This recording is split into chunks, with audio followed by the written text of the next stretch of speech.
Dando sequência, convido o doutor Juliano, que dispensa a apresentação para subir ao palco.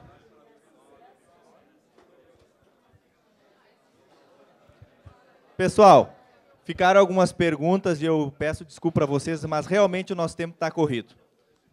Oi, vocês estão bem? Eu agradeço o Inleges pelo convite. Enfim, eu me sinto um bom filho que a casa retorna, Jonathan. E, principalmente, eu sei que eu fiquei para o final por um motivo.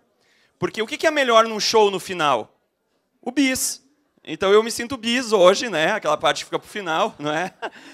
Mas é um desafio competir com o almoço. Então, eu prometo ser breve e prometo tratar de um assunto, talvez, de envergadura da política pública dos senhores, que impacta nos senhores e que está acontecendo hoje de manhã no Senado. Só para pegar carona, eu fui professor do irmão da Bárbara, do Renato Pena. E ele acompanhei, vamos dizer assim, parte desse caso horrendo da Bárbara. Então, minha solidariedade, eu conheço bem o Renato é Segurança Pública hoje, da SUSEP, se não me engano, foi meu aluno. E eu gosto muito do Renato e, enfim, naquilo que a gente pôde, a gente apoiou a família. Nós vamos falar de um tema que é muito importante, deputada Nádia, que é o seguinte. O Senado Federal aprovou hoje, eu não sei se vocês conhecem esse tipo de votação, eu não sei se tem na Câmara, assim, quem está sentado, quem é contra se levanta. Tem isso? Eu não acredito. Permaneça como estão, é essa a palavra. Hoje de manhã lá no Senado, acabou a discussão, permaneça como estão, quem é a favor? Aconteceu no Senado. Algo que vai garfiar, desculpa a expressão, eu posso usar garfiar? O Renato aqui me liberou. Eles vão garfiar os senhores que são de município pequeno. Eu volto. Existe a lei do saneamento que diz que o município é titular do saneamento básico, tratamento de água e esgoto. Isso é do município. E, normalmente, se concede, isso acontece em todo o Brasil, para as companhias estaduais, normalmente a Corsan, com exceção de Porto Alegre, que tem o DEMAI, e de Uruguaiana, se não me engano, que tem algo próprio. Ok? E São Gabriel também, desculpa. Tá. Normalmente a Corsan. Então, se faz um contrato com a Corsan e se presta esse serviço. O que faz a Corsan? Como ela tem muitos contratos, ela, na verdade, os contratos que dão lucro, que são, por exemplo, cidades grandes como Caxias, Pelotas, Gramado Canela, né, enfim, Canoas, Grande Porto Alegre, ela custeia os municípios que são pequenos, porque não dá lucro entre nós, porque ela mantém uma tarifa mais baixa. Ela faz esse scout.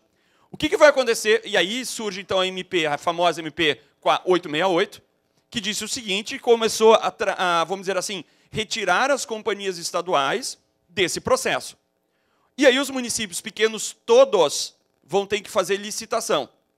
A grande sacada é que o mercado vai vir, não vai vir.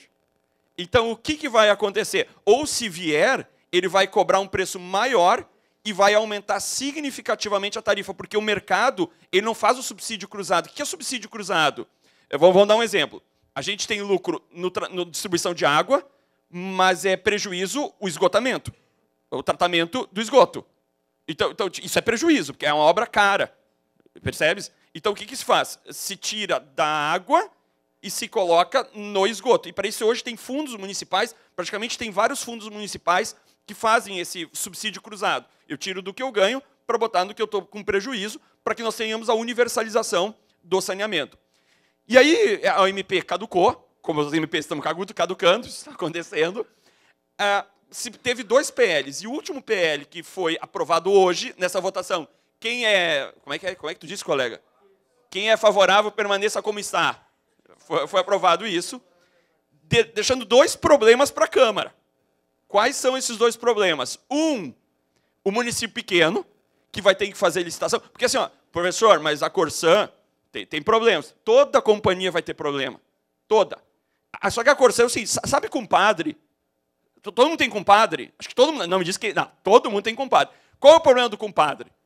Ele chega na tua casa sem marcar a hora, pega a cerveja mais gelada tua, sabe aquela que eu tinha botado para ver? Ele pega, vai lá. É um filho... Eu não posso dizer isso, eu não posso. Né? Que safado, né? Só que, quando tu precisa, quem é que tu chama? O compadre. Compadre, preciso desentupir a calha, preciso trocar o pneu. Quem é que vem? O compadre. Então, a Corsan, ou a companhia estadual, pode não ser as mais maravilhas, mas ela está ali. Porque o que acontece com o mercado? Quando a gente fizer a licitação, e será obrigado essa licitação, vocês vão ter que licitar, fazer um processo de licitação, ou continuar, enfim, os contratos de programas, isso o município vai escolher, gerará um problema sério de que se terá que modelar esse contrato, isso é caro, vocês vão ter que contratar, enfim, os municípios pequenos vão ter que contratar isso, e com certeza pode dar licitação deserta. E, por exemplo, o governador João Dória, de São Paulo, disse o seguinte: se passar esse projeto de lei, no outro dia eu vendo a Sabesp. Ou seja, ele não vai ficar com esse pepino. E possivelmente nenhum estado ficará com companhia estadual, porque não vale mais a pena. Porque, e aí, quem é que vai sofrer? É esse o ponto. Não vai sofrer Pelotas, que ela tem condições, Caxias, Grande Porto Alegre. É a maioria dos municípios. E eles não estão se dando conta disso. Ontem, sim, tivemos uma interlocução muito grande no Senado tentando mostrar que esse é o problema. E tem um segundo problema nesse projeto, que vai pegar muito a praia. Tem gente da praia aqui, do litoral? Olha só. Vamos lá. Tem como fazer o esgotamento sanitário assim por tubo? Até tem, mas é caríssimo. Como é que funciona na praia? Fossa sanitária. Então, tu tem um sistema de limpeza periódica de fossa. Isso é o que tu poderia solucionar em médio prazo para a gente, desculpa, em curto prazo, para a gente solucionar o problema dos resíduos. E aí, inclusive, em um município pequeno, uma vez eu estava, enfim, eu comecei como estagiário da prefeitura, e aí um dia chegou um cidadão e me disse assim: vim aqui pegar 20 quilos de bosteira para botar nos feijão. Né? Enfim, sabe bosteira? Os caras pegavam as bosteiras, né, e aí aproveitavam para botar nos feijão. Então, mais ou menos isso acontece. Tu pode ter, inclusive, um destino interessante para os resíduos sólidos, para a bosteira. Bom, isso não está previsto na lei. A solução alternativa do esgoto sanitário. Então, até para não tomar o tempo de vocês, meu recado é muito claro para os senhores. Porque agora isso vai para a Câmara. Conversem com os deputados dos senhores, que os senhores têm contato. Eu peço, na verdade, eu nunca pedi nada aqui, né? Eu nunca pedi nada. Eu vou fazer um pedido para os senhores. Os senhores têm essa interlocução. Conversem com os deputados dos senhores, tratando do Plano Nacional do Saneamento, para que se resolva dois problemas. O problema da solução alternativa que indica todo mundo e o problema de ter uma possibilidade de solução em lotes. Por quê? Porque o saneamento básico é um problema que muitas vezes é comum. E aí nós temos que fazer o certo a licitação que nem rodoviária. Rodoviária se faz uma licitação em lotes porque a rodoviária que dá prejuízo é custeada por aquela rodoviária que dá lucro. Então, para tu ter uma tarifa mais ou menos equalizada, será importante que a gente tenha essa noção. E mais, aí para mim o projeto tem uma inconstitucionalidade flagrante, porque eles determinam que a ANA, a Agência Nacional de Águas Federal, ela determine como vai ser o saneamento nos municípios.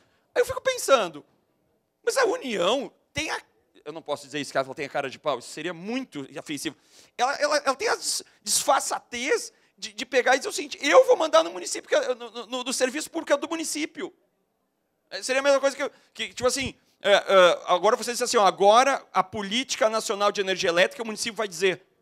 Não pode. Quem é titular do serviço público é que determina como é que vai ser isso. E esse projeto determina que a ANA fixe os parâmetros de gestão e legislação e regulação dos serviços que é de quem?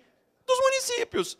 O que faz com que a gente, vamos dizer assim, ratifique mais uma vez o problema de uma federação. Eu me emociono com isso, né? Eu quase não durmo com isso. Né? Um colega me diz assim: eu não vou aos pés. Não, isso não. Né? Voltando.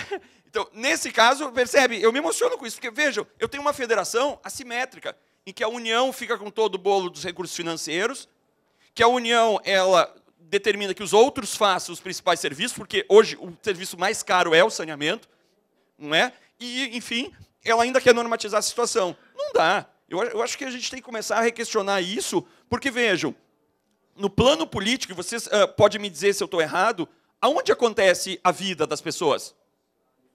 Nos municípios. Uns dizem que é no WhatsApp, né? Mas não é. É nos municípios. É nos municípios que a vida acontece. É ali que tu tem o palanque eleitoral, é ali que tu faz voto. Então a gente tem que... A palavra do momento, né? A palavra do momento é se empoderar. Né? Isso aí. A gente tem que sempre ponderar, tomar as rédeas disso e realmente dizer para o Congresso o seguinte, olha, só um pouquinho, eu sou dono desse serviço público, eu sou um município pequeno que vai ser atingido pelo esse marco do saneamento, que foi aprovado hoje, de manhã agora, às 10h30, no Senado Federal, e que esse, vamos dizer assim, projeto do senador Tasso Gereissati, ele, invariavelmente, não viu o problema grave que está acontecendo. Por quê? Não ter companhia estadual, até ter, pode ser algo não tão bom. Até, eu acho que a companhia ainda é o melhor sentido, a melhor noção. Por quê? Porque ela vai prestar serviço para quem também é deficitário. E tem a experiência, anos se faz isso, décadas se faz isso.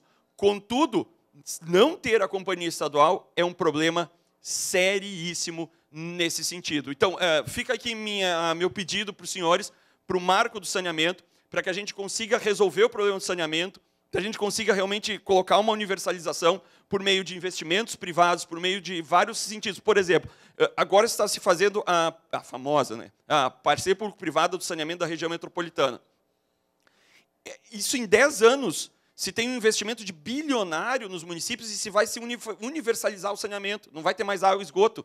Porque, vejam, falar de esgoto não é falar só de saúde pública, é falar de meio ambiente.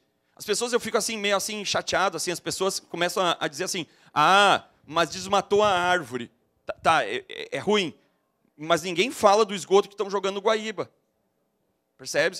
Que talvez é muito mais grave, que daí mata o peixe, que do peixe mata o pássaro, que mata não sei o quê. Eu não sei, eu aprendo muito com os biólogos, essa coisa do pássaro, do peixe, não é? Do veneno, enfim, essas coisas que os biólogos nos ensinam. Então, vejam, saneamento, esgoto, é uma coisa de saúde pública, é uma coisa de meio ambiente, é algo para as futuras gerações. Então, investir nisso é caro e, invariavelmente, se colocará metas, e esse é o futuro. Eu acredito que vai vir muitos investimentos, e se a gente conseguir articular bons projetos, vai ter muito investimento nos seus municípios em saneamento. Mas o que está posto aí é duro para quem? Para os municípios pequenos. Assim, digo município pequeno, até 10 mil habitantes. Esses, possivelmente, pagarão o pato. E aí, mais uma vez, a corda vai estourar em quem? No mais fraco. Porque pau que bate em Francisco... Não, pau que bate em Chico, não bate em Francisco. Até enfim, né, talvez seja fome. Eu vou trocar, vocês me ajudam, né? Aqui já estou em casa, né? Enfim, tá? Eu fico por aqui hoje. Na verdade, a mensagem foi rápida, porque eu não quero tomar o tempo dos senhores do almoço, que é o momento auge do dia. Fiquem com Deus. Até a próxima. Obrigado, doutor.